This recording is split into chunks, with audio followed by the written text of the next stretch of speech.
team as well, of course, who will also be picking up 2022 Spectre Ducatis next season. Fabio Di Gianantonio had a very difficult end to the season.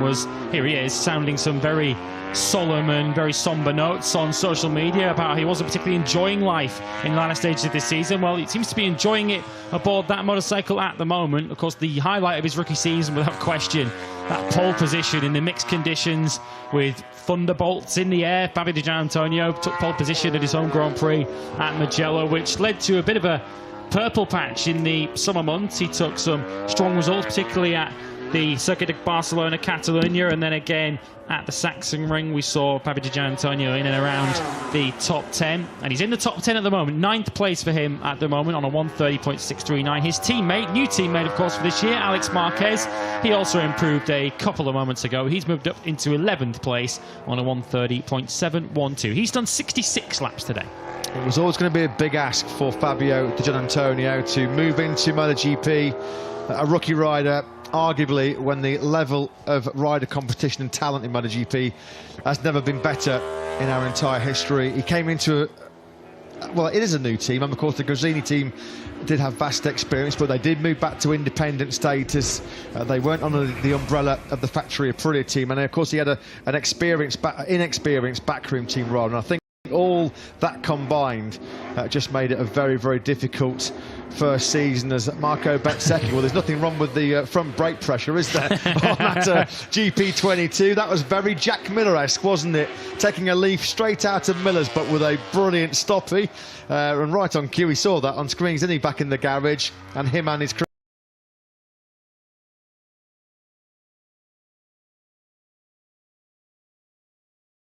A significant change in his crew. He thinks that this could be the catalyst to much better things in 2023, because at his side now, as a new crew chief, well, they don't come much better or more experienced than none other than Frankie Carcetti, of course, who was looking for a role, looking for a job after Suzuki quit MotoGP after Valencia. And delighted to say Gresini have snapped up Frankie Carcetti, and he will Fabio 2023. Augusto Fernandez, the Moto2 world champion, just coming through the corner there, where he kind of won the championship in some respects on Sunday when Ayagura crashed out at turn 8, at which point he was only half a point behind Augusto in play during the Grand Prix. Perhaps some new tyres have been put in, and Augusto Fernandez sent out there to really see what he's capable of and what kind of pace he's able to set aboard that gas machine. He's just coming through turn 13 now and into the final corner. His best so far is a 1:32.166. He takes the final apex, a late apex through turn 14, and Augusto approaches the finish line. Is he going to be able to set his first 1:31 on a MotoGP bike? Across the line he goes now, and he does indeed. He finds 0.3 of a second on that lap. Augusto Fernandez improves to a 1:31.859. He's just a quarter of a second behind Alex Rins now, the next rider up ahead of him. Great opportunity, isn't it, for Augusto Fernandez to cut his teeth and ply his trade in MotoGP in the experienced Tech 3 camp. We heard from Hervé Poncharal, didn't we, a few months ago? They're not lacking support. The Pierre Mobility Group, they want KTM and the Gas brand.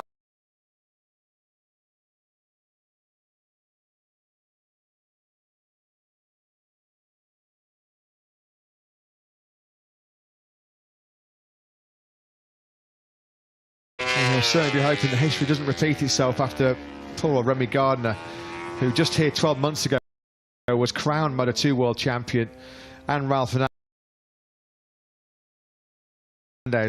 had incredibly difficult first season. We'll be hearing and seeing a lot more of him in 2023. We just heard him having a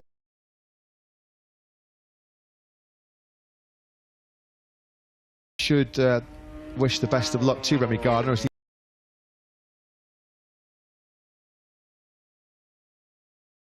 he moves on to a new adventure.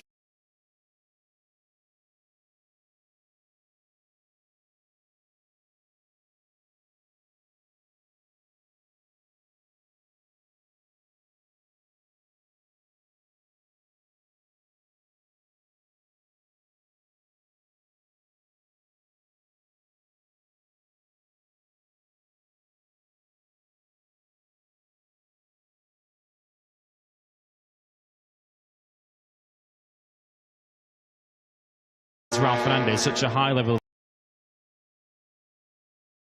There's been one or two stories coming out of the team that they've not been particularly happy with his body language and his attitude, which Remy Gardner is particularly keen to deny. But he is going to be a good addition to the World Superbike Championship next season. Of course, he will make his debut in that championship on home soil next year when Phillip Island starts the 2023 World Superbike Championship. Their calendar released early on today. They will start, as they traditionally did prior to the COVID-19 pandemic, in Phillip Island in Australia towards the end of February next year. So much of how strong and competitive you can be there, MotoGP, is reliant on machinery, isn't it? And we have to say that the KTM has not been the strongest package so far this year. And I think what added to the problems for Ralph Fernandez and for Remy Gardner was the fact that they were looking on at Marco Bezzecchi in particular, a rider who they completely had the measure of in Moto2 in 2021. He was pulling up trees left and right and centre, wasn't he, on a Ducati GP21, and I think one of the lowest points of the season for Remy Gardner was when he saw Marco Bezzecchi throw that bike on pole position in Buriram. Yeah, so much of it depends on the machinery that you are on. I'm sure it would have been a much different story for Remy Gardner and Ralph Fernandez had they got their first chances in MotoGP on a Ducati. But you have to play the cards you're dealt with. As we look at Alex Rins then, inside his LCR Honda garage. Alex Rins at the moment, the two ex-Suzuki men are quite a way down the order, as you might expect, as they try to get adjusted to what will feel like a very different motorcycle. Indeed, of course, not just a different engine configuration, which is worth noting. Of course, the Repsol Honda V4 in configuration, the Suzuki inline four-cylinder, a time to fully adjust to the riding style. You don't have the sort of corner speed or high corner entry on the V4s as what you do on the inline four-cylinder. It's more about sort of point and squirt, isn't it? Brake as late as you can, stop in mid-corner, and then use the power of the V4 to fire out of the corner. So it is a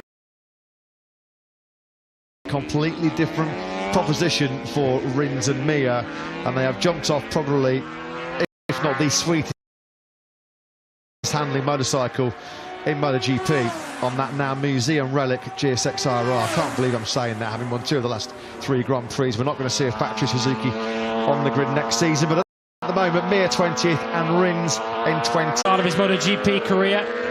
It's been such a fantastic rider for them. 5 Grand Prix victories as we now head into the KTM box. But for Alex Rins, it's going to have to be a season of patience, I think. I don't think we can expect too much too soon from Alex Rins or from Joan Mir next year. But hopefully, if Honda do find the root to their problems, they certainly have the riders to exploit the potential in that motorcycle. Rins, Mir and Marc Marquez, of course, all truly classy operators. Well, we saw the miniature model version of Brad Binder inside that garage, and the real-life version. What a spectacular sight it is when this young man is in full flow, muscling that factory KTM around this Valencia circuit. He did it quite brilliantly here on Sunday to take second place, a close second place behind Alex Rins at the checker flag. You do wonder if that was a 28 or 29 lap race. All this but swaps and maybes, of course, whether Brad Binder might have taken the victory that he so desperately craved here on Sunday, but it was a big boost for him to end the season on the podium. You do just feel, don't you, if there's a consistently fast motorcycle that KTM can get working in all different conditions. I think particularly as well in qualifying. Brad Binder, he's talked about this repeatedly, how his issues still does remain in getting the best out of that KTM on a soft tyre and time attack mode. He feels like they've actually got one of the best race bikes going as we look at HRC test rider Stefan Brodl having a bit of a lean on one of Joan Mir's machines. As Joan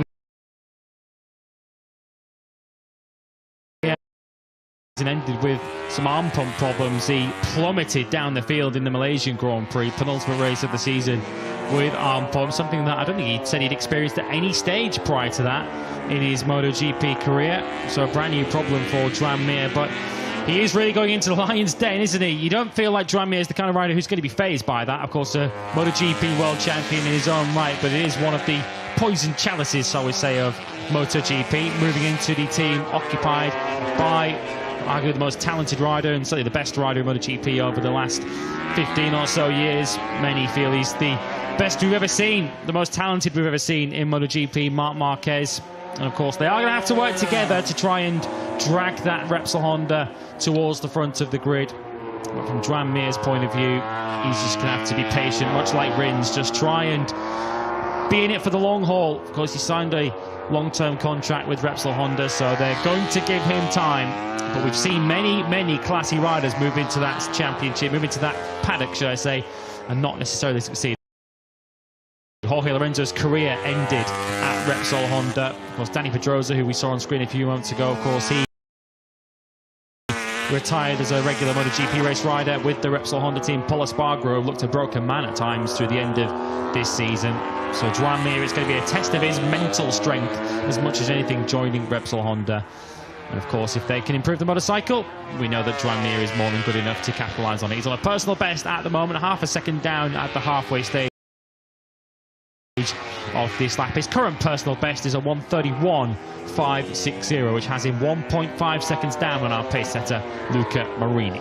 No return of the arm pump problem that hit him so badly in Malaysia last weekend in Valencia, but he did report a tingling sensation in the fingers on his right hand and some numbness towards the end of that Valencian Grand Prix in the last 5 or 6 laps. So, as Lewis mentioned, he was certainly going under the knife quickly into the winter break. As to why Suzuki pulled the pin on what was a championship-winning potential motorcycle, and a championship-winning team, a family atmosphere, wasn't it, down in Suzuki? He had a major electronics glitch as well. It wasn't the farewell to Suzuki that Mir was looking for. As we saw on Sunday, his transponder was malfunctioning. He kept sort of disappearing and appearing on the timing screens. And on Sunday, he said it was real hard work. In some corners, he had too much engine braking.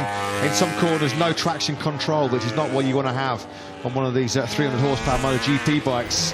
Just seemed like the motorcycle, the electronics with the gremlin just didn't know where it was around this Ricardo Tormo circuit. So he actually did a really good job to see the checker flag. Did Joan Mir? Look at that. That's what you call super sliding. Those wheels are not in line, are they, as they go through that turn number 13.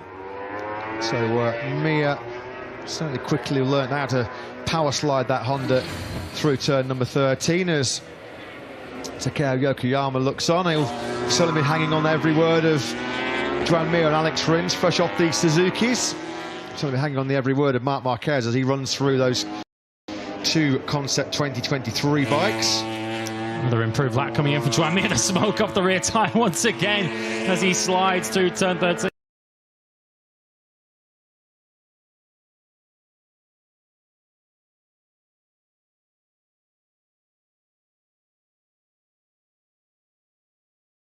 We'll hope to get another look at that in just a moment. Honda then through turn 13. This is a sight you will never get tired of. Look at that, ladies and gentlemen. One of the best riders in the world. Poetry in motion. Well, that's an absolutely jaw-dropping shot, isn't it? Look at the smoke pouring off that rear tyre. I don't think he's going to maybe get more than 2 or 3 laps out of that rear, but he won't care. Looks like he's certainly having a little bit of fun out there right now. Joan Mir in those very distinctive testing leathers. We won't see Mir in full Repsol Honda livery until the new year. Of course, despite the fact that Suzuki are no longer part of this MotoGP World Championship, but technically him and Rins are still under contract to the Hamamatsu factory. That's the reason why they can't run a full liveried here today. And sadly for us and for the assembled media here in Valencia, they aren't really able to give any post-session thoughts or first impressions on what they think of the RC213V. So we'll have to dig around the Honda garage to maybe find out exactly what Mir and Rins thought of their first day on track on board the Honda. Yeah, they are technically still contracted to their former teams. All those who have changed either manufacturer, changed team today, they are strictly speaking under contract with their current employers until the end of 2022, until New Year's Eve, and then on January the 1st they'll of course be able to fully speak on how they've found their new home so far. Fabio Di Gianantonio, you can see at the bottom of the screen, one of the riders who's staying put for next year. He's on target for a personal best at the moment. We did see his teammate Alex Marquez improve a moment ago, but Fabio Di Gianantonio getting acquainted with 2022 spec machinery, and he moves up into the top 6. That'll be a confidence boost for Fabio Di Gianantonio, who hasn't had an awful lot to smile about since the summer. Well, he's 6th fastest at the moment. It's now a trio of Ducatis and a trio of Aprilias within our top 6. Yeah, Frankie Carcetti will be smoking a big cigar at this rate tonight, won't he? Very, very happy with his first adventure in the Gresini Ducati guys, because his man starting to make a charge towards that top 5. Up to 6 then goes Di Gianantonio with a 1:30.483. We pick up now Marco Bezzecchi, who still sits in 2nd place thanks to that 1:30.262. This young man set himself up for a big future, didn't he, in Motogp? 4 top 6s this season to cap what was an excellent, eye-catching rookie campaign. Those top 6s came in Mugello from the front row, in Assen when he really did push VR46 Academy stablemate Pekka Bagnaia all the way to the checkered flag in pretty testing conditions when there was a few rain spots falling late on in that Dutch TT. Bagnaia on that occasion did hold his nerve for one of his 7 vital victories. And of course Marco Bezzecchi, despite a difficult conclusion to his first season in Valencia, pre that he was a fantastic 4th place in that epic battle in Phillip Island, and then 4th again in Sepang, where had he actually taken one more spot and got through on Fabio Quartararo, well, the World Championship would have been done and dusted before we came to Valencia. The Prosecco was on ice for just another couple of weeks for Pekka Bagnaia, but this man has a very bright future in the Motogp World Championship. One team and one man certainly hoping they have a bright future, having left Yamaha and moved on to Aprilia machinery. Is RNF Racing boss Razlan Razli. I'm sure he'll be delighted so far with his man Miguel Oliveira pushing for the top 3. He's 4th at the moment on the RSGP, with Raul Fernandez also doing a pretty good job. He's only just over a 2nd off of the best pace. So let's get some early thoughts on their exciting new chapter with Aprilia. From RNF boss Razlan Razli is with Simon. Yes, he is. Razlan, can you talk us through your thoughts about this test so far today? Well, I think it's amazing for us to be in this test today. We received the bikes yesterday, and of course we had two riders who are like little boys, so excited in receiving their new toys. So are we. And today, with slightly over an hour to go, I think both have different strategies in terms of what they need to do today. And Miguel looks like he's settling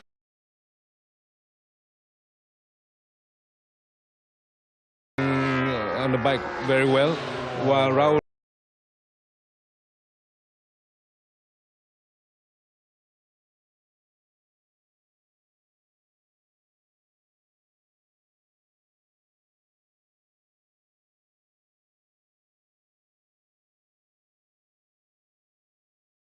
and how it is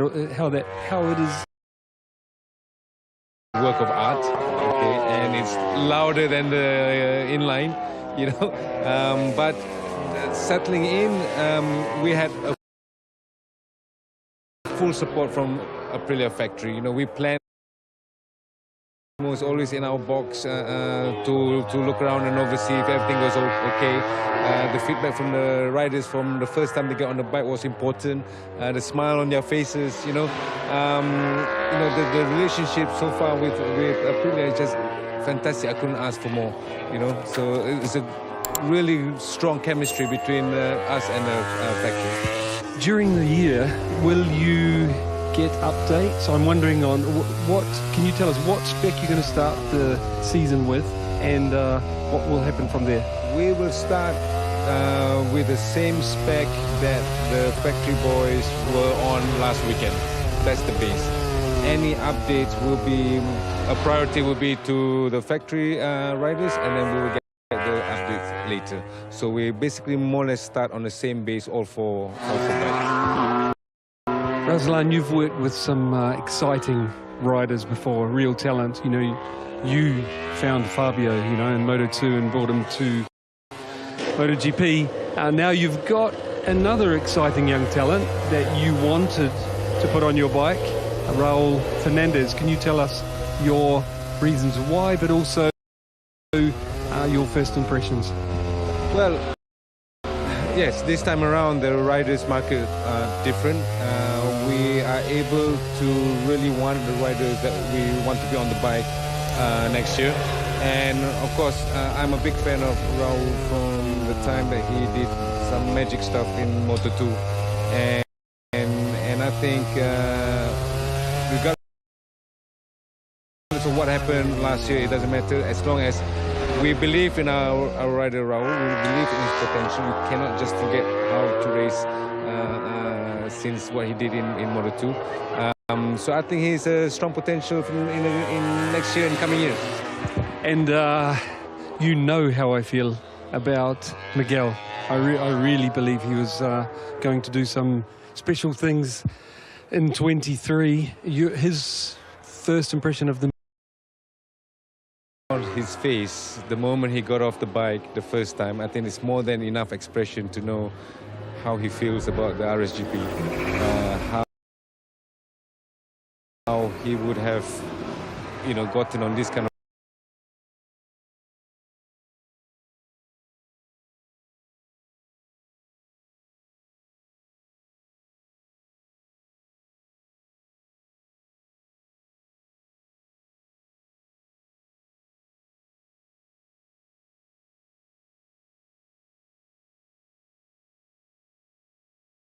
to the lads. But thank you again. Look forward to talk to you through 23. Cool. Thank you. Yeah, thanks, Simon. Thanks to Razlan Razli. Yeah, best of luck to that new day. Coming late on as we approach the final hour of this Valencia test is an Bastianini.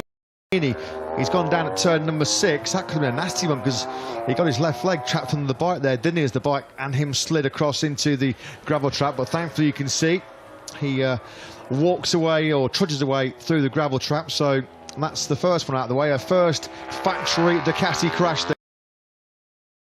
then for an Bastianini. A front end tip off going into turn number 6. He had just set the fastest first sector of the day, so they were clearly pushing on. Both of the factory Ducatis are riding on board now with the world champion Pecco Bagnaia, who's also set a personal best through the first sector. You do wonder those who are still planning on running for the rest of the day, if any of them are going to be keen just to throw a brand new soft tyre at this, just how much they'll be keen to end the 2022 post-race test here in Valencia as the fastest rider to go into the winter break. At the moment, that honour goes to Luca Marini, leading a Mooney VR46 1-2.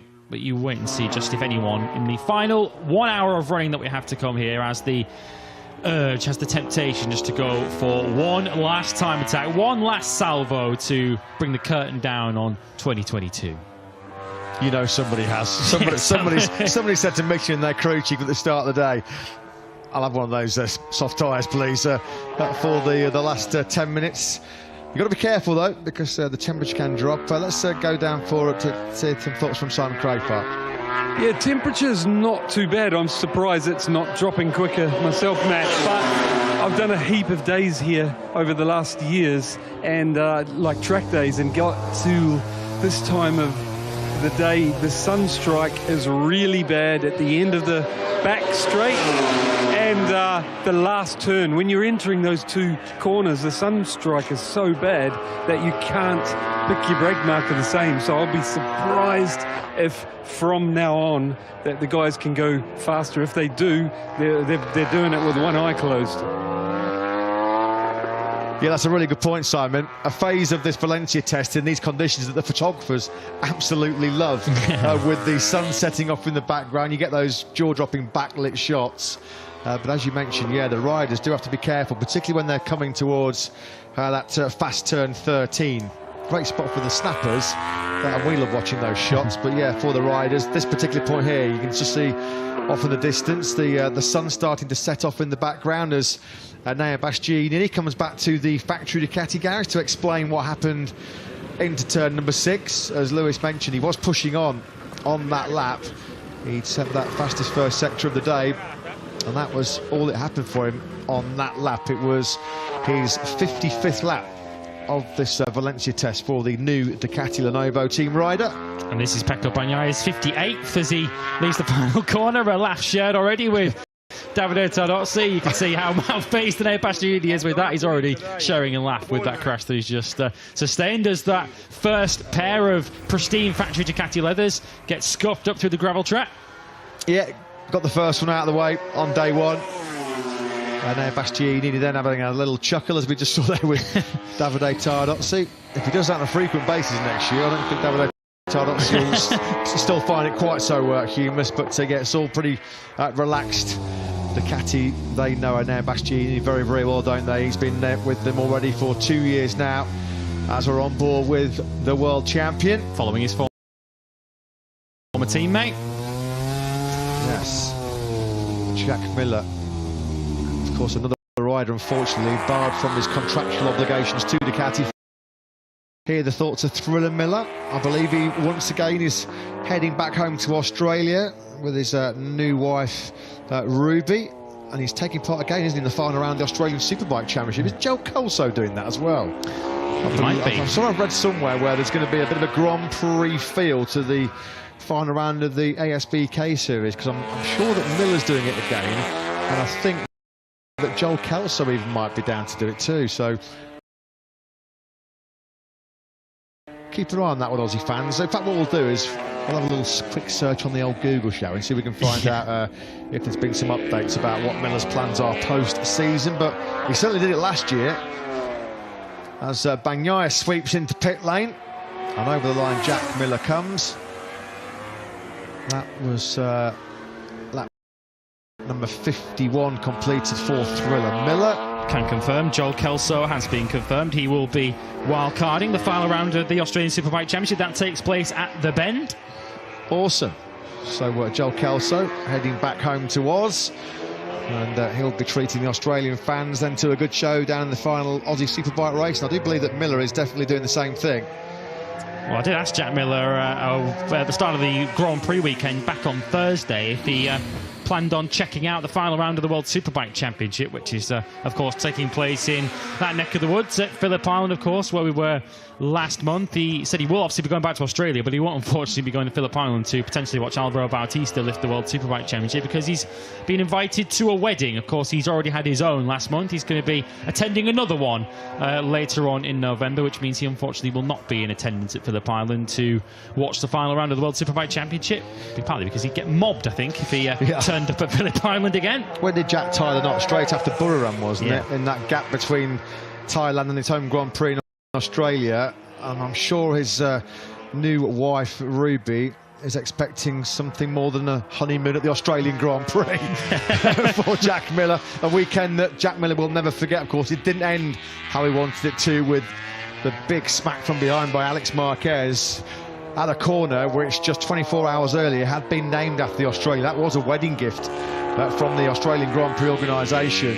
What an honour that was at a circuit where you've got the Doohan corner, you've got the Stowen corner, and you've got the Gardner Straight, of course, but turn 4 at Phillip Island with his new wife Ruby. Of course, congratulations and best of luck to their life coming up together. New life at the moment, though, on track for Jack Miller on the factory KTM as we look at Taka Nakagami. 16th place at the moment for the Japanese rider. He's been doing a lot of laps on that new aero, hasn't he? The Idemitsu LCR Honda man.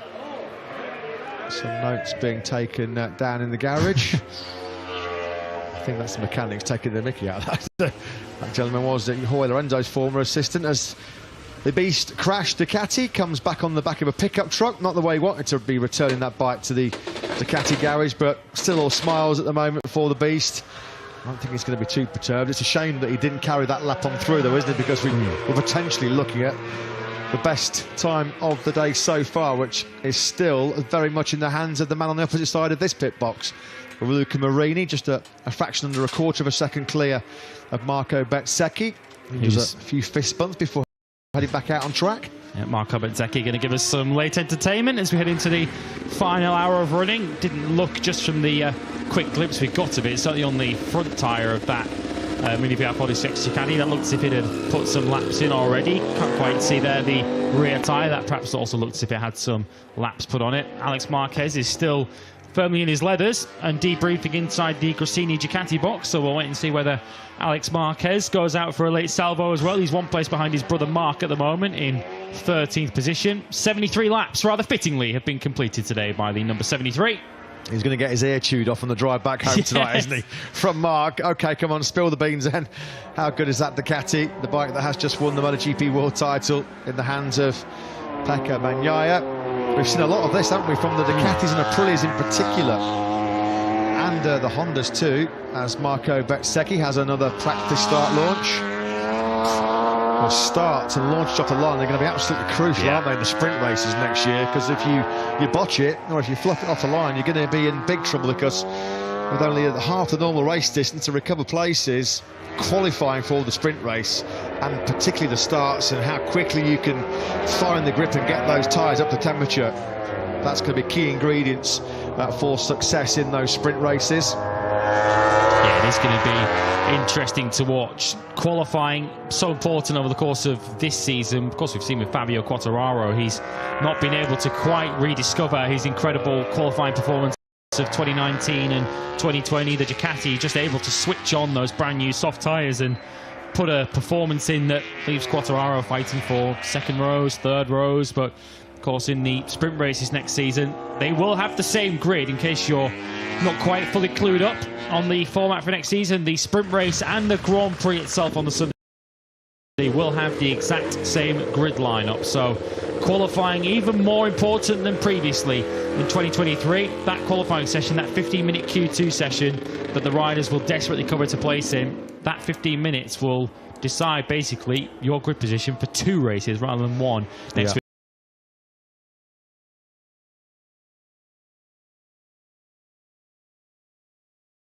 2020, what a record that is. 16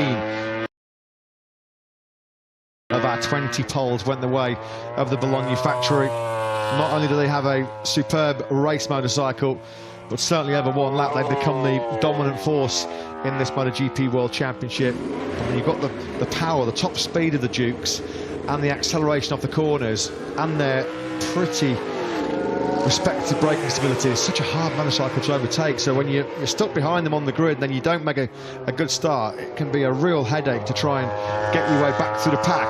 An experience that this man knows very, very well on more than one occasion in 2022. The power and the strength of Ducati over the one-lap format in those qualifying sessions really did start to show and take its toll on Fabio Quartararo. Did not have a front row in the second half of the season. After the summer break, no front row start for Fabio Quartararo. His last front row, believe it or not, was the Dutch TT in Assen. Not even the one-lap brilliance of this man at times could cope and contend with the armada of Ducatis that were so good over one hot lap in qualifying sessions. We'll keep a close eye on Fabio Quartararo's run now. It might be just the trick of the sunlight, the low sunlight bouncing off it, but it did look as if he had some brand new tyres on that Monster Energy Yamaha, so we might just see Fabio Quartararo here now, perhaps putting in a late bid to try and move himself up the order. In 17th place at the moment. This will be Fabio Quartararo's 81st lap of the day. So as I do the rough maths in my head, 81 laps, that will take him to exactly 3 Grand Prix race distances that he's competed aboard that motorcycle here today and counting. So Quartararo's work never done. 53 minutes of this testing still to go. And Fabio Quartararo still has work to do. His teammate Franco Morbidelli is also still out there on circuit. Morbidelli himself has done 75 laps here today. And what a big season it looks set to be for Frankie Morbidelli next season. I don't think it's over-egging the pudding to say that Frankie Morbidelli is racing for his MotoGP future next year. He really is. A very poor first full season as a factory Yamaha rider for Frankie Morbidelli. 19th in the World Championship, 42 points from 20 races. He's going to have to seriously ramp up that average, isn't he, next year to keep hold of that seat alongside Fabio Quartararo. Amazing. I mean, Frankie Morbidelli missed 5 races, injured last year, and he still scored 5 points less this season. having done a full 20 race season. It was nothing short of a disaster. There was no top 6 at all. In fact, it was Valencia here on Sunday, that 10th place. That was his only dry race top 10 of the season. His best result of the season, well, that was in those treacherously wet conditions in Mandalika. That was a 7th spot. And let's not forget, it was only 2 years ago that Frankie Morbidelli was so close to winning the World Championship. He was a former race winner here from pole position in Valencia. So he's got to get his house in order, no question, as Frankie Morbidelli. Sure, it's been a puzzler, really, a head-scratcher for Yamaha, for everybody connected to Frankie Morbidelli. I think even Valentino Rossi was saying over the course of the weekend when he attended the celebrations for Pecco Bagnaia here on Sunday, it has been difficult to watch Frankie Morbidelli struggle so much, given that because he is a top rider, former Moto2 world champion, race winner in MotoGP. Let's hope Yamaha can find the winning formula again for Morbidelli. And he'll be keen next year to try and stay out of the steward's office as much as he's been this season. We've seen an awful lot of penalties blighting Frankie Morbidelli's season. He's become a bit of a bad habit for him to get in people's way during free practice and qualifying sessions. So that'll be something he'll be looking to try and change next year. Fabio Quartararo does appear to have gone out there on brand new tyres. He just improved on his previous lap up to 14th place, doing a 1:30.780, and he's already setting his best first sector of the day so far on this, his current lap. So perhaps Fabio Quartararo is looking to try and launch himself up the order in the final stages. He's now halfway through his current lap and just 0.2 of a second off the pace as we pick up the 2021 MotoGP World Champion, coming through one of the many corners that we saw him overtaking Pecco Bagnaia on Sunday, which pretty much includes almost every corner around this circuit. It was one of the most exciting laps of racing I think we've seen at any stage this season. Fabio Quartararo versus Pecco Bagnaia, which led to contact as they came around turn 2. It, of course, dislodged one of the winglets from Bagnaia's Ducati. Quartararo was able to race on and finish in 4th position, which wasn't enough in the end for him to retain his World Championship. But he put his spirited defence of his crown this season. He's got a lot to be proud of from his 2022 season, and he's just got 50 minutes of it to go as Quartararo improves once again. He's now up into the top 10. A 30.5 moves him up to 9th. Led the standings from round 5 in Portimao and looked so good to successfully defend that world crown. He would have been the first Yamaha rider to have done so since Valentino Rossi back in 2009. But it all started to go wrong, didn't it, on the very first lap in Aragon, on Marc Marquez's explosive return to action. Quartararo, the innocent victim of a small mistake by Marquez. That rear tyre slide going through turn 3 compromised the drive speed from Marc Marquez. Nowhere to go. Quartararo just slammed into his rear tyre, and there was a disappointing 8th place in Motogp.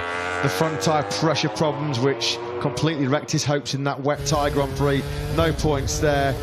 And then, of course, there was the big mistake in that frenetic Phillip Island battle when he ran off at turn 4, nearly wiping out Luca Marini, then trying to recover lost ground, coming back to a terminal blow for his title aspirations was the DNF at the Southern Loop in Phillip Island. Not a bad recovery, 3rd in Malaysia, 4th in Valencia, but still not enough to retain the title. Let's quickly pop back down to Simon in pit lane, some more tech updates from him. Just to let you know to keep an eye out for Brad Binder out there at the moment. He's got that new chassis as he did the race, but it has a different aero package on it. The lower fairing is wide like an Aprilia, you know, like the belly pan, and the front wing is also Aprilia-ish, as in it's not only got the wings like the KTM on the side at the front, but they kind of join at the front, not unlike the Yamaha and Aprilia, you know, the bar goes right across the front, so looks quite cool. Keep an eye out for that. Yeah, we'll keep a beady eye then on that, Simon. Thanks very much indeed. Yeah, that looks like that sort of lower Aprilia fairing with those fins on it has become quite popular in pit lane today, with KTM and Ducati experimenting with their own version. You can just see it there, can't you, glinting on the side of Maverick Vinales. There's a factory Aprilia in the low setting sunshine off in the distance. The curtain about to come down on a memorable 2022 MotoGP World Championship campaign. We've got just over 47 minutes of live coverage remaining here in Valencia before we say goodbye to a season that will live long in the memory. The Pecco Bagnaia, the world champion.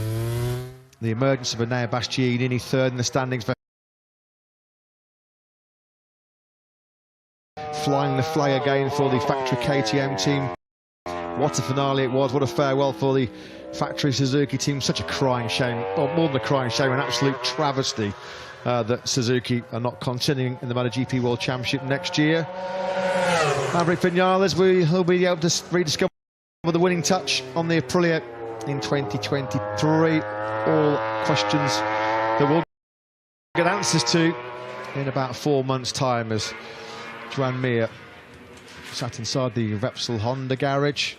Pol Espargaro at this time a couple of years ago said this was a dream, which quickly turned into a nightmare, didn't it, for him? At the moment, Mir has started to make some decent progress. He's got down to a 139.14 on his right. Our left is his hugely experienced crew chief Ramon Aurin.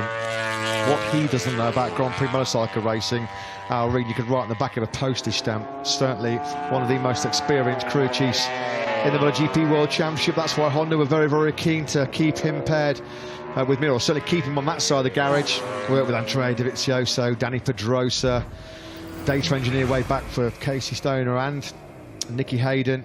Most recently, of course, working with Hoy Lorenzo and Pol Espargaro. A wink to the camera from Joan Mir there, where he was sat in the pit box a few months ago. So that's perhaps the extent of the reaction we'll get from him today. Of course, as mentioned earlier on, he's not in a position to be able to speak to the world's media and tell us exactly how he found his first day aboard the Repsol Honda, but certainly the body language there seemed to be reasonably positive from the 2020 world champion. I know that Simon's working very, very hard to try and get some Honda reaction today from Alberto Puig and Lucio Cecchinello. That hunt and quest will continue. We're having a bit of a rolling stoppie competition, aren't we? At the entrance to pit lane here right now. Marco Bezzecchi, I think at the moment, haven't seen Jack Miller have a crack yet, have we, on the factory KTM? I'm sure that will be coming at some point. I remember that Valentino Rossi, his tradition, his end of season tradition, always used to be on his very last lap of this Valencia test. He'd just come out of the final corner and hoik a massive wheelie the whole length of the start-finish straight. Always was a popular sight for the fans and the paddock members here when Rossi ended a season. But that was a nice rolling stoppie there from Fabio Quartararo. He is still just inside the top 10 in. What we're saying? Oh yeah, well, he just went out of sight. Just unfortunately hidden by the gantry there. Before he went out of sight, I was going to say 6 or 7 tops, but I think actually once he disappeared outside, he was probably creeping up towards a 9 himself. Well, I'm sure our viewers will certainly give Fabio Quartararo their vote. We know that gentleman will. And Fabio Quartararo is certainly not lacking in popularity, as we found out when he won the Agostini Fan Award for the best overtake of the last year. One of many characters that we will be able to build the sport around in the future, and I think this man here on screen is certainly one of them. One of MotoGP's great characters, Marco Bezzecchi, that sort of rock star look with the Marco Simoncelli-esque hairstyle that of course he sports, but also just such a super guy. As with most of the riders that come from the VR46 Academy, they're so good with the media, and they know so much about what it takes to fans will follow. Every time I see Marco Bezzecchi, particularly in Park Ferme, I don't know why, I just think of like Paradise City, Guns N' Roses start belting out. He has got the rock star looks, as Lewis said. A few times that I was able to catch up this year with Marco Bezzecchi in press conferences. A really likeable character, really nice guy, and hope that he can continue to make big progress in this MotoGP World Championship. Tell you what, he's been giving that Ducati clutch a lot of abuse. How many practice starts has Marco Bezzecchi done at the end of pit lane so far today? Day one in the books shortly for this man, Alex Rins, on the factory Honda. A factory bike, albeit in the independent LCR Honda team. We'll be hoping that this man can steer them back towards some kind of success. It's been a very bleak couple of years, to say the least, for Lucio Cecchinello's Monaco-based project. They've not been just struggling to find their way to the podium. Top 6s and top 10s even have been few and far between, so they'll be hoping that Alex Rins is the man that can galvanise that particular project. We think that Aleix Espargaro, well over an hour ago now, ended his first taste of 2023 on the factory of Aprilia, but this man clearly, Maverick Vinales, has a bit of a loose end and a bit more work to tie up before he heads back to Andorra with his family. Looking forward to a well-earned winter break for Maverick Vinales. Has he got some nice shiny sort of rubber tucked away in that Aprilia garage to maybe go for a late time attack? We shall see in the final 40 minutes that remain. Pol Espargaro certainly still has work to do. I think he'll look back on good memories, but only bad memories, unfortunately, in the latter half of this season. We touched upon his poor record, basically from Indonesia onwards, and the early optimism that was surrounding Repsol Honda. Pol Espargaro, from memory, was quickest, wasn't he, at the early season Mandalika Test as well, at the brand new Pertamina Mandalika circuit. And I think in the end, it kind of gave both himself and Repsol Honda a bit of a false sense of how competitive they were going to be this season, right from the moment they arrived at the Indonesian Grand Prix for the first race there in Lombok. They were completely at sea, weren't they? Of course, the tyre situation around that Grand Prix weekend was well documented. And of course, we saw Marc Marquez exit that weekend in highly dramatic fashion. But as far as Repsol Honda are concerned, outside of that crash out of 4th place in Argentina, we've not really seen Pol Espargaro towards the front of a Grand Prix since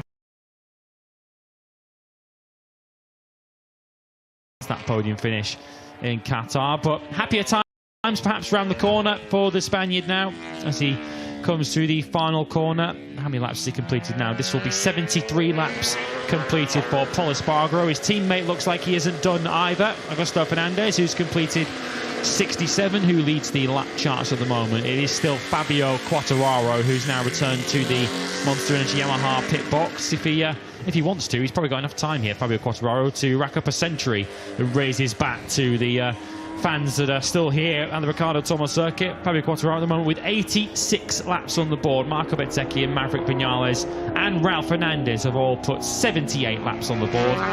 And Augusto Fernandez, who we're looking at here now on screen, he's now reached the 68 lap mark as he heads out for perhaps one final run in the final 40 minutes. Fair play to Fabio Quartararo, because he was bitterly disappointed to have lost the World Championship here on Sunday in Valencia. It was always going to be a massive ask, a big mountain to climb. 23 points adrift of Pecco Bagnaia going into our title decider here just over 48 hours ago, and then hard to kind of pick yourself up just 2 days later, jump back on the motorcycle and start afresh and go again. But that's exactly what he has done. That gives you a clear indication of the fire that's burning inside Fabio Quartararo's belly already in terms of his 2023 title tilt. Yamaha cannot have asked for any more from their man, approaching nearly 90 laps.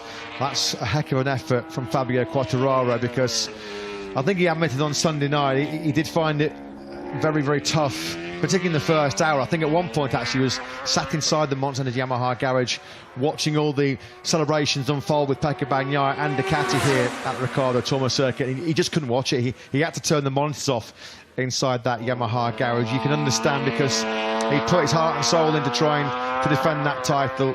Just came up short, but the response so far out of 2023 has been super impressive from Fabio Quartararo. Yamaha have been putting in the hard work behind the scenes, and their former world champion has certainly been putting in the hard work out on circuit today to try and give them some clear development direction moving into the winter break. Yeah, many questions still to be answered within the Monster Energy Yamaha pit box through the winter months before they settle on their final configuration of motorcycle for next season to try and wrestle the World Championship back again from Ducati. As we watch Augusto Fernandez here on screen, boy is he getting out of Moto2 at the right time. If you look at the makeup of the Moto2 intermediate class for next season, such a strong class now for Moto2 next season, with riders moving down from MotoGP in the form of Darren Binder. We've got Kozan Azane moving across from World Superbikes. We've got Ethan Guevara, Sergio Garcia and Dennis Foggia all moving across from Moto3. So Moto2 is going to be as competitive as ever next season. So Augusto Fernandez, I think, rather relieved he's now moving out of that class for next year. Well, exciting times in prospect. Well, they certainly hope there are exciting times in prospect for HRC. With the high caliber talent, the proven race-winning talent of Joan Mir and Alex Rins moving over to Honda in 2023. Certainly exciting times for the LCR Honda pit box with Alex Rins, last winner of the 2022 World Championship campaign, moving on to an RC213V. And it gives me great pleasure to say Lucio Cecchinello is about to give some of Alex Rins' thoughts on his Honda debut with Simon down in pit lane. I hope he is, but who knows? Lucio, please tell us, can you talk through what the goal was today? I know Tucker testing some things, I've been watching him just testing aero, etc. And Alex making friends with the Honda, hopefully. Well, the goal was, of course, to let the new riders, of course, both for Honda and for us, to let Alex Rins to take the first touch with our bike. There was some work in the morning for the riding position, you know, because of course our bike is a bit different, so we have to work on the riding position. And then we are keeping working with medium tire at the moment, just to collect information regarding his riding style, his you know, the way how he brake, the way how he's opening the throttle and adjusting some map.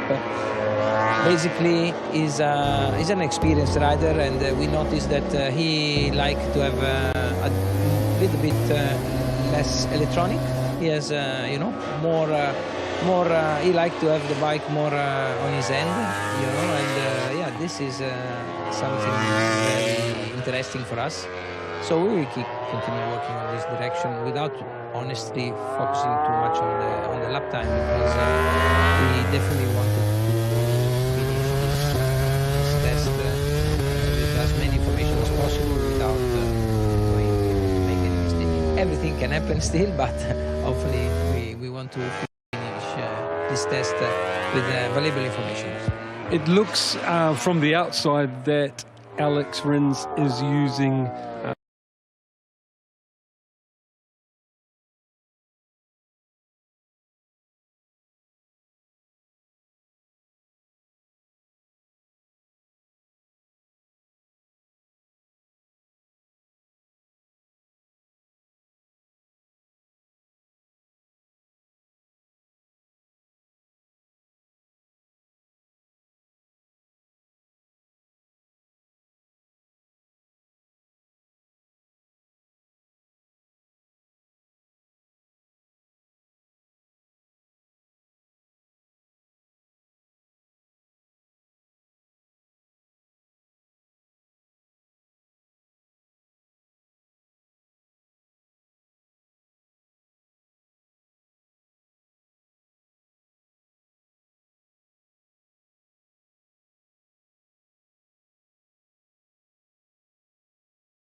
Teammate Fabio Quartararo has now passed the 90 lap mark for the day. He'll be absolutely shattered by the end of the day, much like ourselves here in the commentary box after 7 hours of live broadcasting. And I certainly hope that our cameramen are on stoppy watch on the way into the pit lane, because I can confirm to you that Jack Miller is currently out there on circuit. So stay tuned, folks, because the stoppy competition could have its red-hot favourite about to enter the fray. Yeah, Bez at the moment in P1 in terms of the stoppy battles, as Alex Rins, another practice start completed by him on the LCR Honda. I don't think he'd get any motorcycle off the line better than he did the Suzuki here on Sunday. Fifth to first place to take the whole shot down into the first corner. I think it's worth noting as we move into the twilight zone of 2022, I think Alex Rins, without any question, was the winner of the most spectacular Grand Prix of the season. And there were a few. There were some epic battles, weren't there, that raged between our now current factory Ducati teammates Bastianini and Bagnaia. We'll cast your minds back just a few short weeks ago to that unforgettable Australian Grand Prix.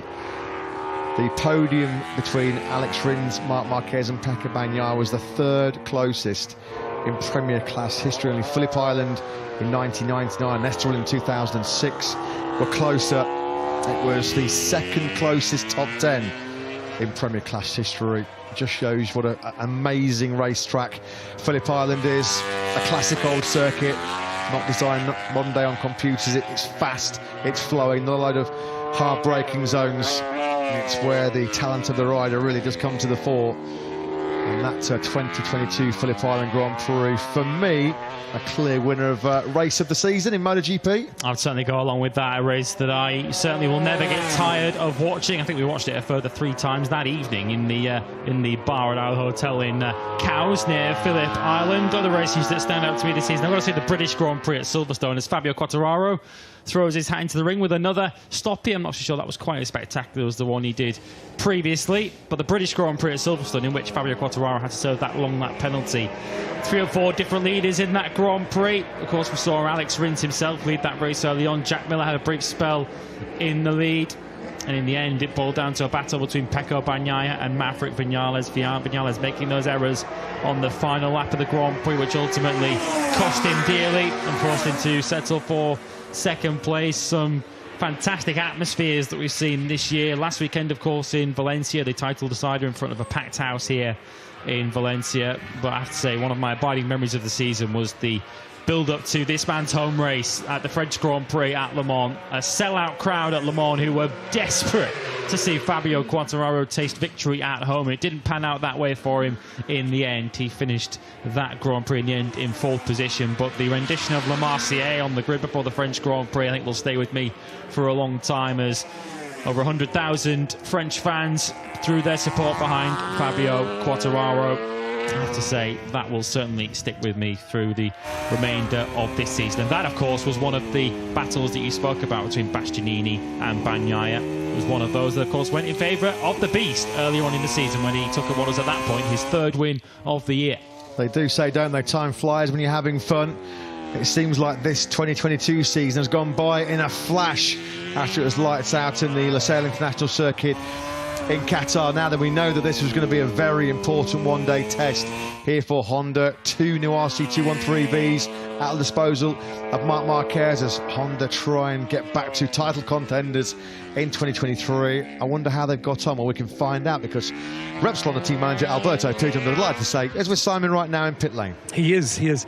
Alberto, like I've been asking all the other team managers, what was the plan today? And I saw the new parts, etc., new machines, and was it successful? Can you talk us through what happened? Well, we tried we tried different bike concepts, and we were expecting a little better result at this moment. But, well, we find some positive, but not as much as we expected. So, I mean, we have to keep going. We have to keep working, because we did, since last Misano test, we did a lot of job, but it didn't pay off. I mean, it didn't show the results. Can you also give us a few words on Joan Mir? Really curious on him in your box for the first time. Well, I mean, for him it's different than for Mark knows the bike, so he can go straight to the point and understand yes, no, yes, no. For Joan is a completely different bike, so it's a completely different approach for the test. So he has been going, and of course the bike is quite different, he said, and he has to adapt to it. But you cannot pretend that a rider that don't know your bike give you a precise information if you don't have an historical behind, you know. So in Mark's case, it's easy to understand because he knows the bike, and for Joan the target was to go. Alberto, I can see you're really busy. I'll let you go. Thank you very much for your time now and all the times this year. Okay, thank you. Hope to see you next year. Thanks to Alberto Puig, and thanks to Simon. He was sounding a little bit downbeat and downcast, wasn't he, Alberto Puig? And there's just a few reports filtering out of the media centre. Marc Marquez has packed up for this Valencia test.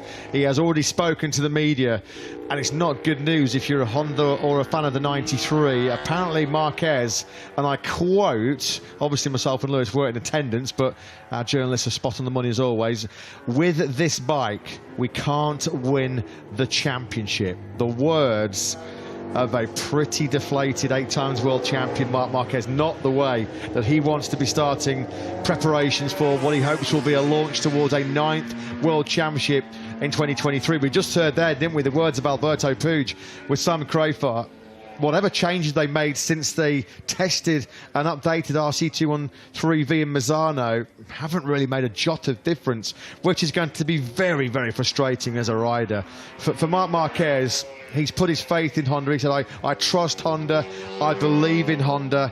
I'm sure we will return to the old glory days, but as a first touch, Lewis, a first taste of 2023, it sounds like it's quite a bitter one. It doesn't look like Marc Marquez is in anywhere near the position he wanted to be, because in terms of his personal situation, he's fully fit again. He's not riding in pain on the bike, so the final piece of the puzzle really from his point of view to get back to where he was pre-2020 is the machinery, the motorcycle underneath him, and he's still awaiting the Repsol Honda, the RC213V to be at the level he wants to be. And those are bold statements from Marc Marquez in November of 2022 already, to say that at this stage of the season, if we go into next year with this motorcycle, we cannot win the World Championship. And Marc Marquez can ride just about anything, as he's proven. He's done some spectacular things in the latter part of this season, putting that current iteration of the RC213V on the front row of the grid. So if it wasn't a big winter already for Honda, it certainly steps up a notch now. Before we see that RC213V brake cover once again at Sepang at the start of February, clearly it needs some major alterations to be made. And as we said already earlier in the broadcast, the number of track days that they're actually going to have available to them before they have to lock it off and homologate their motorcycle and get it ready for the first Grand Prix in Portimao are not exactly plentiful. So time is already starting to run out, you have to feel, for Honda to get themselves in a position to challenge for the championship next season. And Marc Marquez clearly rattling a few cages with those comments. They've been said to the media, but that was a very clear message being sent out on a wider point of view to Honda. He said all weekend in Valencia, or pretty much since he's returned in Aragon, the bike we've been riding over the last couple of years just simply is not good enough. That's been borne out on the result sheets, isn't it? And he was pinning big hopes on Honda rolling out improvements here today. That clearly hasn't happened. And when you think of all the hard work, the mental and physical pain and torture almost that Marc Marquez has put himself through to get himself back to his best with those problems with that right humerus bone, he'd have been hoping that Honda were putting in just as much effort as him. I'm sure they are, but it's just not working. That's the problem. And those words, those stinging words from Marc Marquez, they will offer little crumbs of comfort to Joan Mir and Alex Rins either, will they? I mean, that's not going to be what Mir and Rins were hoping to hear. They'd have been hoping for Marc Marquez to be buzzing and raving about updates to that factory Honda. Well, I'll just remind you very quickly of what Marc Marquez told the media here just a few months ago in Valencia. With this bike, we can't win the championship. Now, of course, they've got time. This was never going to be the final prototype bike that they'll homologate before it's lights out in Portimao at the end of next March, but that's not the way he wanted to go into the winter break for Marc Marquez, because now he's going to be kind of wondering and contemplating and pondering just what lies coming from Honda at that Sepang test. I mean, there's no guarantee that Honda will find anything over the winter break that's going to make Marc Marquez happy or more competitive. Not good. Not good if you're a Honda or a Marc Marquez fan, because as we mentioned, he expected much more from those RC213, the updates. There are 2 clearly updated motorcycles in that garage. New chassis, new fairings, new engines. No new improvement. No, Marc Marquez is shaking the tree there, isn't he? Like I say, those comments made to the media, they're almost not really for the journalists' benefit. Those are for the benefit of everyone at HRC. And of course, I'm sure we'll be having those stern conversations behind the scenes as well.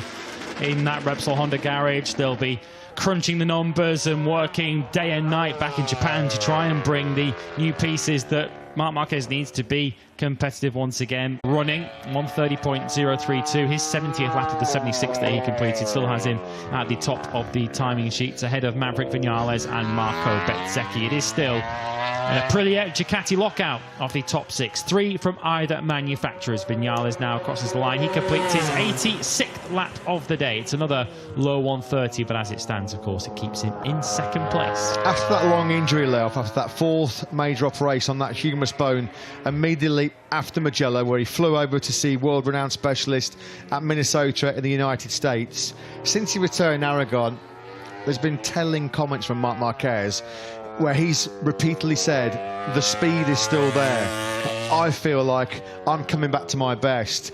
At the moment, Marc Marquez is ready to win. That's crystal clear for me. The problem is, Honda are nowhere near ready to win, and that's the issue. Marc Marquez leaning big time, isn't he, on HRC? We said at the start of this test that the pressure has been ramped up on Takeo Yokoyama. Well, that's just been ramped up even further, because at the moment it looks like Marc Marquez has got himself back into a position where he can be fighting for race wins, but it's the Honda that's letting him down right now. Not even his world-renowned skills. He's one of the best to ever throw his leg over a motorcycle, isn't he? Not even Marquez can do anything about that unruly Honda right now. He needs clearly some help coming out of HRC. And when you think back to the start of the season, of course, it was a radically different Honda RC213V for this season. They reinvented the wheel. They desperately tried to find a new direction to enable all of the Honda riders to be competitive and comfortable on the RC213V, because it seemed to be, for many years, a motorcycle that only really Marc Marquez could extract the maximum from. And as I say, they look to be trying to create a motorcycle that all Honda riders could manage, but if anything, it seems to have had the reverse effect. The other Honda riders still seem to struggle on it, but even Marc Marquez is now in a position where even he can't get the maximum out of that bike and turn it into a winner. He said right from the start of the season he had a lack of confidence in the front end, particularly on the way into corners.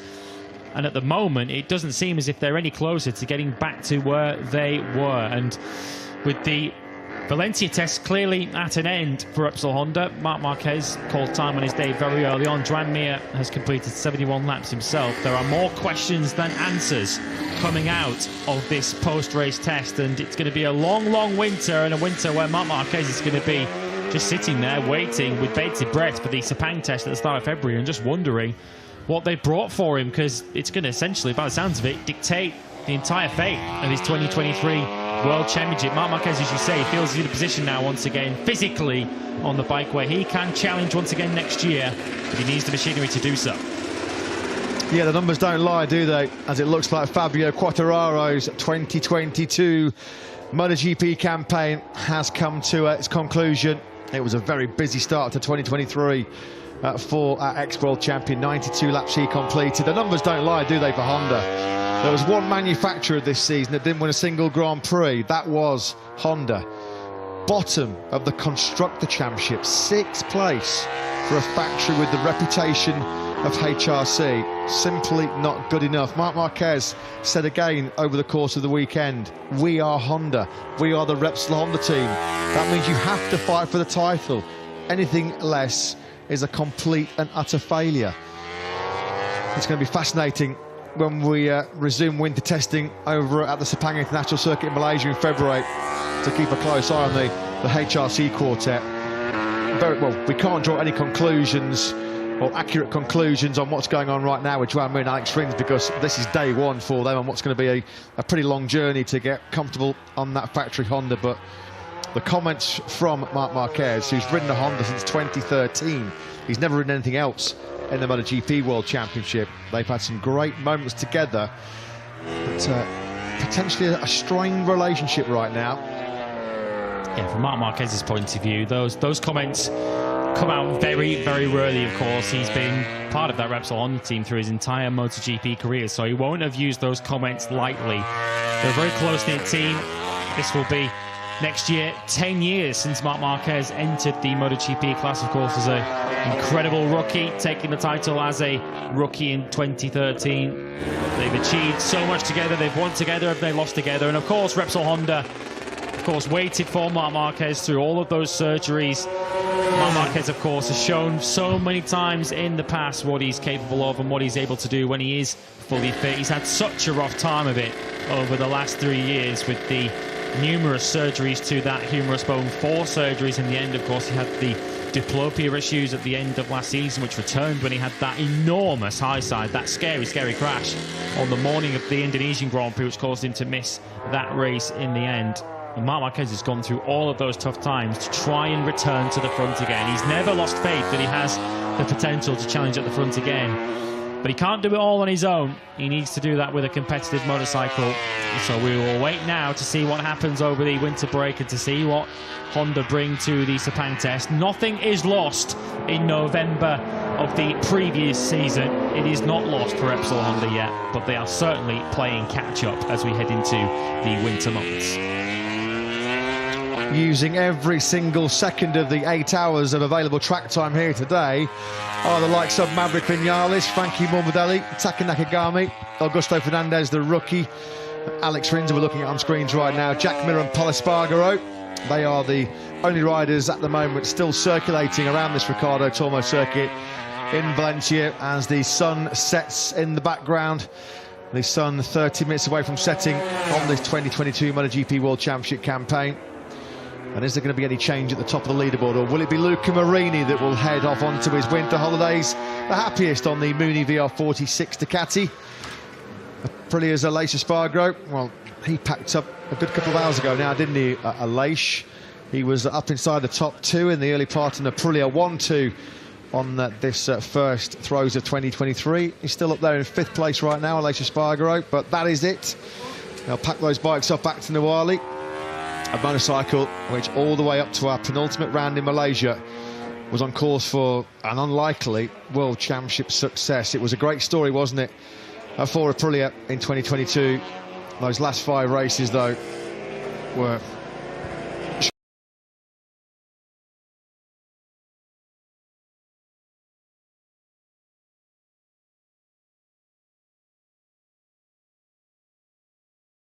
Vinales. In the last hour or so, he's been the most active rider.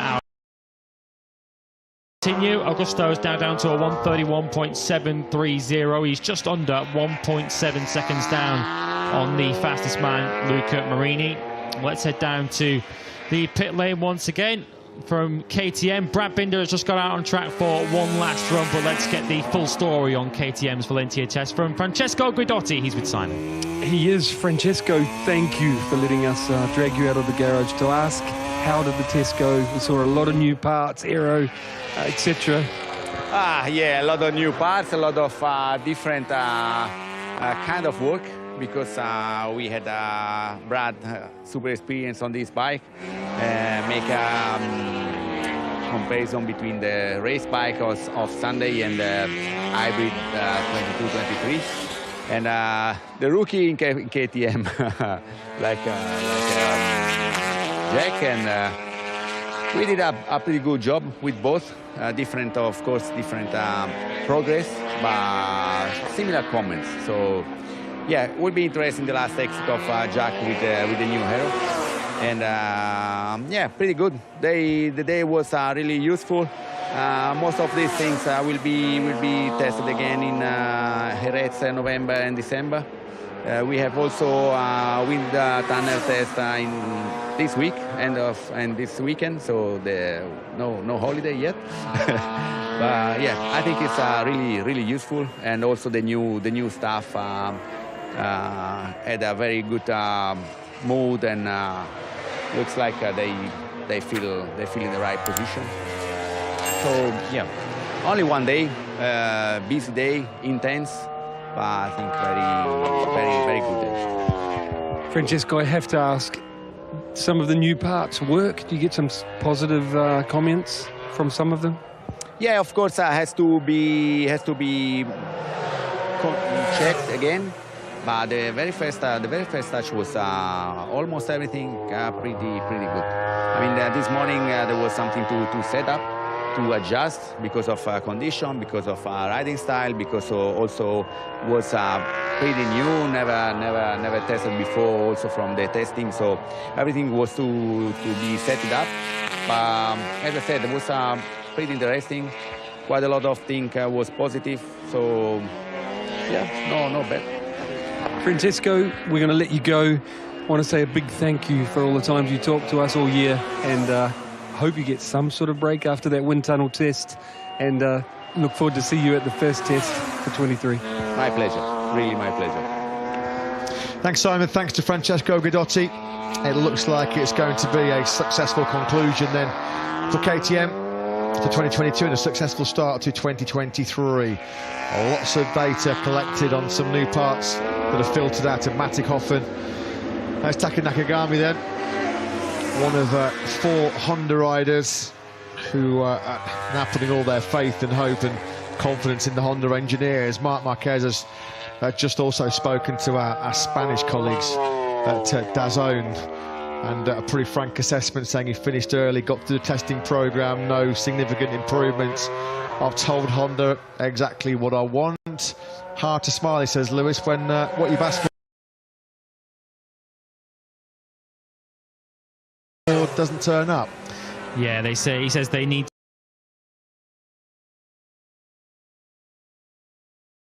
to take 2 steps forward with the bike. So there's no point doing a time attack with a new tyre, because the race pace is where they suffer the most. And the last few races of the season certainly bear that out. Qualifying wasn't really a problem for Marc Marquez in the latter stages of the season. His performance on the Saturday in Malaysia was up there with one of the best single performances on any day, I think, of any rider this season. At one point, looked as if he was going to be qualifying for that Grand Prix outside the top 20. And he produced a quite miraculous lap to get himself into Q2 in the first place, and then from there was able to qualify on the front row of the grid in second place. Was unable to quite back in third place, should I say. Was unable to quite back that up in the Grand Prix itself. Finished in 7th in that race behind the 2 riders who, of course, switched from Suzuki to Honda for this year. But Marc Marquez ending the season with not the sensations that he wanted in the end, was he? Of course, he would have been hoping that 2022 was going to be the end of one chapter, and 2023 was going to see him back to where he knows he belongs in Grand Prix racing again. But that is by no means not a certainty as we close the book on the final test of 2022 and start to look ahead to next year. Marc Marquez, one of the riders who was happier than most at the introduction of the sprint races for next year. He felt that was going to be right up his alley, but at the moment that's the furthest thing from his mind. Practice start here for Joan Mir. Nope. And not one that he's going to look back on too fondly. Computer says no. So Joan Mir, a bit of an aborted practice start there on the factory Honda. And there's a lot of Japanese engineers who've gathered here this weekend in Valencia with plenty of homework to do. Maybe in some cases back to the drawing board when they do get back to Japan and begin the debrief from this very important one-day test. We're into the final 6 minutes before we do get the final throws. Just a quick message to all of you. Thanks for joining us at home for this Valencia test. A special message to you, the fans. Thanks for your company throughout this unforgettable 2022 World Championship campaign. We can't do it without the support and love that you give for this great sport, your passion. It's such a key element of this great championship. We're biased in this commentary box, but it is the greatest motorsport show on earth. So thanks for joining us. Thanks for some great races. Thanks for some great memories. And we look forward to your company in what surely will be a bigger and better Motogp World Championship in 2023. You get double the entertainment, don't you? Double the fun next season with the sprint races, as Brad Binder still putting in the late mileage on the new KTM machine. And a huge thank you as well to everyone behind the scenes who put this MotoGP show on the road, not just those that are at every single circuit up and down the year. Of course, we've been to all corners of the globe in 2022, a season where we've returned to many of the circuits that we were sadly unable to visit during the COVID-19 pandemic, but so many, both at the circuit and indeed back in our Dorna Sports base back in Barcelona, put in so much hard work to put this show on the road, both in terms of the TV operation, the social media operation, website, everything that goes into making MotoGP the show that it is. You have all done a stunning job this year, and I think everyone has earned their winter break, and we're certainly going to need one before we go into 2023, the longest MotoGP season ever coming up. Starts, of course, with pre-season testing at the start of February, and will conclude on the last weekend of November with the Valencia Grand Prix of 2023. Yeah, we've certainly enjoyed bringing you all the action in 2022 and the first part of this 2023 season. We wish you all a safe and successful winter break. Simon, just some final observations as we tick towards the checkered flag and the curtain down on this MotoGP year. Yeah, I just wanted to say it was a pleasure working with you both. And you, Bertie, again, keeping us together. You're the leader, most experienced man, most experienced journalist. But Lewis, you smashed it. Your first ever year thrown in the deep end, and you held it together. Unreal, buddy. Good on you. Look forward to working with you both again next year. Thanks for your kind words. I hereby announce my retirement on that. Yeah, it's not going to get any better than that, is it? The top praise from Simon Crayford. Feelings mutual, Simon. Yeah, and thanks for all your great work down in pit lane, mate, as well. It's been superb. We've had a barrel load of laughs, haven't we, in 2022. Some great memories on our world tour, and looking forward to making many, many more moving into the future. So 3 minutes and 20 odd seconds left of our MotoGP year in 2022, and looking forward into 2023. Some late practice starts. That's a sort of a poignant picture there, isn't it, with the sun setting off in the background here over the Ricardo Tormo circuit in Valencia, where we had our first Premier Class title decider in 5 years. So many great stories, so many ups and downs, as it so often is in the MotoGP World Championship. And so much to look forward to when we are back in action in Portimao on March the 25th, of course, for the sprint race. What a day that will be, a landmark day, a historic day in the history of the MotoGP World Championship. I think we're blessed in 2023 next year with perhaps the greatest crop of riding talent that we've seen in MotoGP. World champions and Grand Prix winners everywhere you look next season. The interesting story, of course, at the factory Ducati team to see who will earn the supremacy, the balance of power between Bagnaia, the world champion, and Bastianini, the brand new teammate to Pecco next season. Can Yamaha fight back and regain the world championship for Fabio Quartararo? And of course, Frankie Morbidelli looking to rediscover his best form again. Of course, KTM, second in the team's championship this season, ending the season on a high. Can they take the final step next season to become world championship contenders, of course, with the Gas project, of course, entering MotoGP next season with Paulo Espargaro and Augusto Fernandez. Aprilia, of course, lose their concessions for next season. They were underdogs this season, but they proved that they could sustain a World Championship challenge. Can they go that final step next season and take the title battle all the way to the end and even win a first MotoGP World Championship for the Nuali brand? And of course, as we've discussed in the final half an hour of today's running, can Honda finally rediscover the winning formula once again after a winless 2022? And Marc Marquez going into this winter break with concerns over the equipment that he'll have at his disposal next season. But if we've learned nothing in MotoGP, it's that to never write off Marc Marquez and Repsol Honda.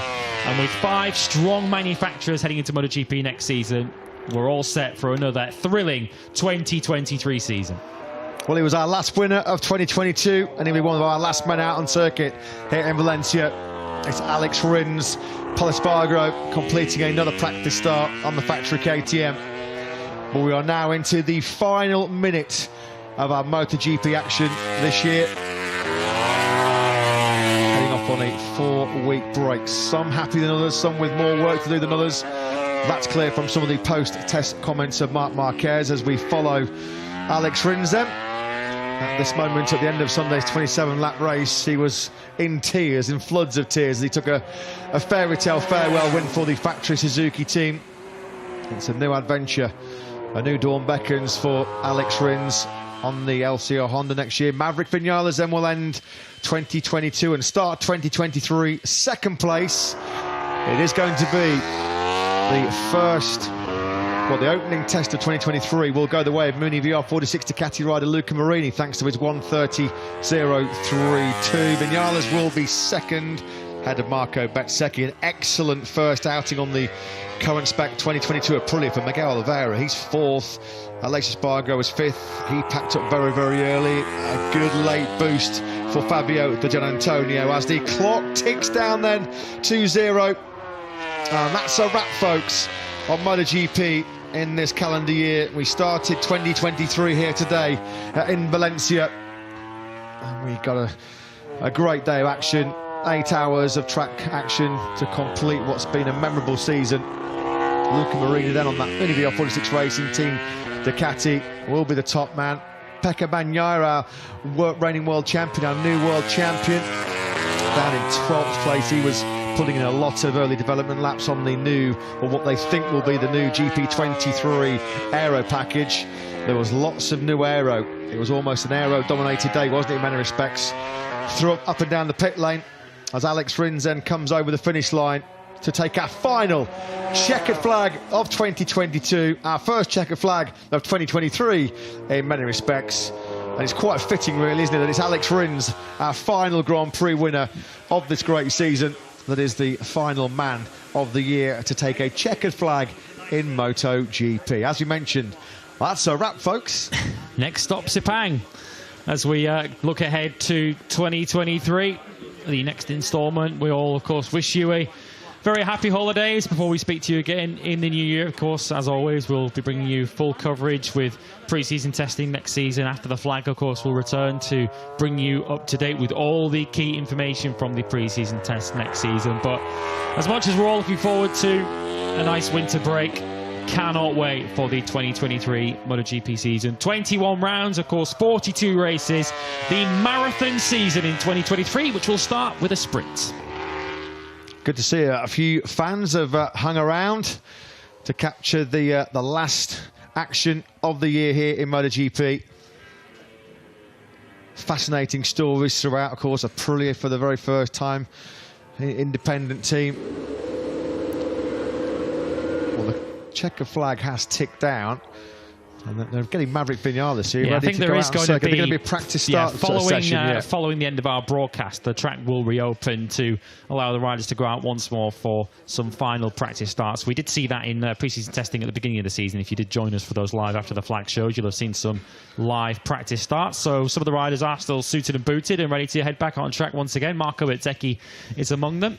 Brilliant first touch of the GP22 that he'll race in 2023 next season. Then for Marco Bezzecchi, a fantastic way to conclude a very successful season for Valentino Rossi's first foray into full-time management with Luca Marini, the top man. That was your fastest motorcycle then on day one of 2023 here today in Valencia. It was Luca Marini that leads the way, a 1:30.032. Did that on lap 70 of the 76 laps. And the number 10 then has the perfect way to send himself off into the winter break. There's a replay of his teammate Marco Bezzecchi, who finishes inside the top three, either side of this man, Maverick Vinales, who is always strong in winter testing. Marini going through that turn 13. Spectacular action from him.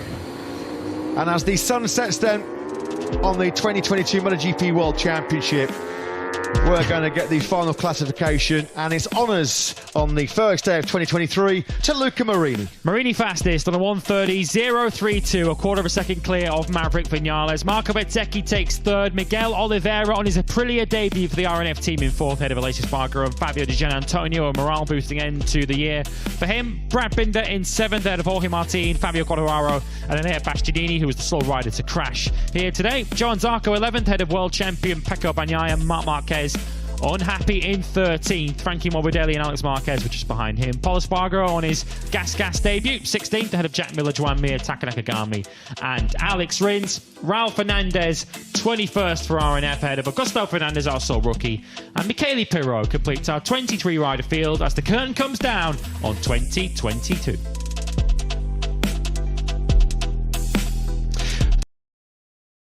Kalau misalnya mau nonton video aku yang lainnya, udah aku kategoriin di playlist, go check them out. And as always, thank you so much for watching. Hope you guys like it and see you in my next video. Bye!